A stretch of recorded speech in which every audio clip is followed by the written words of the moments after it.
Hello, kids. I'm here again, but this time I'm trying to enter a contest 300th subscriber for Anthropomantic Fiend's YouTube channel. Great channel, a lot of reviews, usually the public domain type uh, movie collections that you can get at stores nowadays. Walmart would have it. There's a regional place called Meyer. I ended up getting a couple of good ones with several movies from the dollar store, the Dollar Tree, a couple hauls ago. And he's also reading Carmela, which I have not, started listening to, but I will. But he has this contest. He's over 300 currently, uh, so he decided to, you know, get himself a contest going. So there are four questions, and these are my answers. Favorite vampire character from any medium, and why? It's completely impossible for me to not say Dracula. That's who I was first introduced to. I've said in the previous video about vampire movies that I'm a sucker for all that type of stuff, castles, cobwebs, uh, the capes and all that. It's really, a lot of it's the dressing up of the character, the settings and stuff like that. I'm just a really big sucker for that. Uh, my favorite Dracula actor is Christopher Lee, uh, but I really like a lot of the other movies. The movie with Frank Langella, the TV movie with Jack Palance. Um, I'm kind of a sucker for Dracula. The next one is favorite zombie movie and why. My favorite zombie movie is I Walked with a Zombie. I know a lot of people, oh, you're supposed to do Romero type zombies, but you know, and I love Romero type zombies, but if you want to just call it a zombie movie, I have to go back to the Val Lewton productions. Every time I see any of those movies, uh, my attitude's always the same. It's like, why does people even make movies anymore? They've already perfected it in these movies. Yeah, coming from Cat People, uh, Curse of Cat People. Those are the only two movies that I knew growing up in the 70s from Val Lewton's production company, or productions, uh, RKO. Uh, but yeah, I Walk with a Zombie is just, it's a mature film, it has depth, and it's spooky as hell. And I couldn't wait to see it finally. I'd seen the pictures, like the animal hanging from the tree, the African American gentleman, I'm assuming he's American, uh, with the googly eyes and such.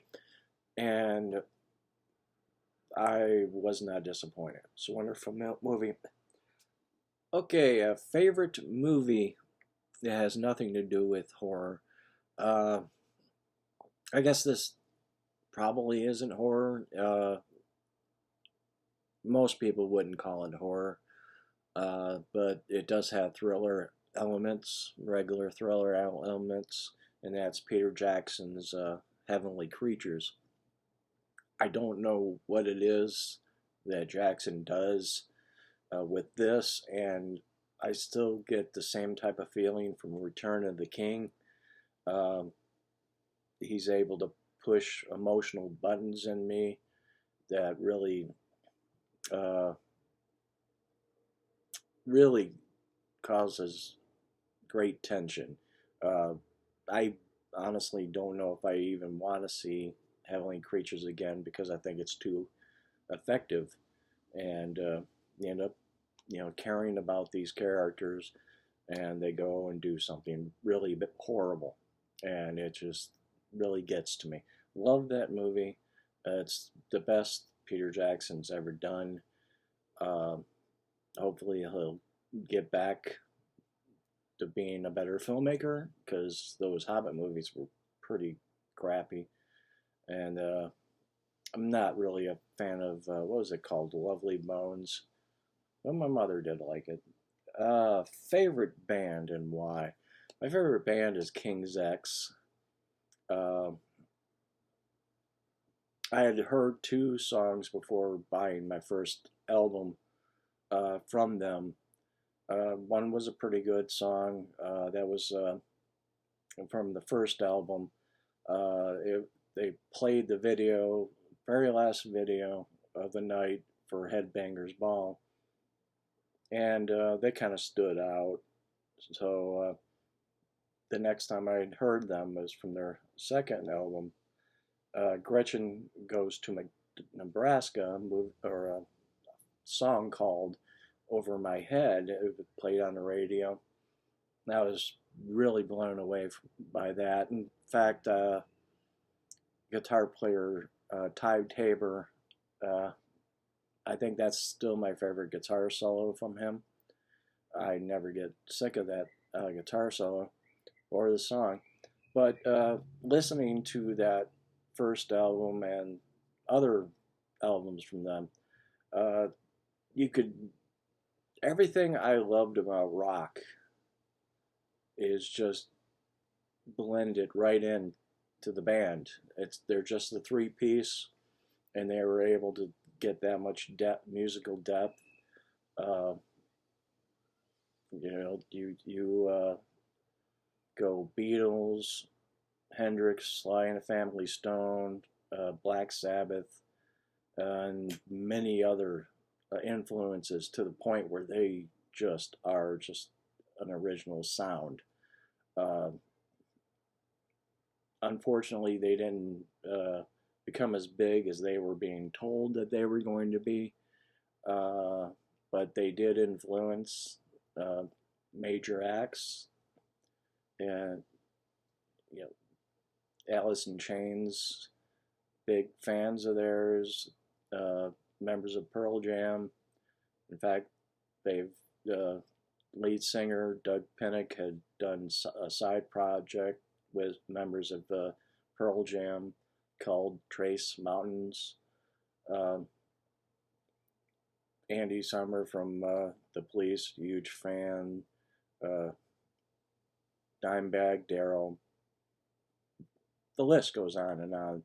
They're even though they're song oriented, they're considered a musician's band. So a lot of musicians at different levels of the industry are huge fans of King's X. Uh, so I think that's it. Uh, well, everybody stay safe until next time. This is Charles T. Cochran signing off.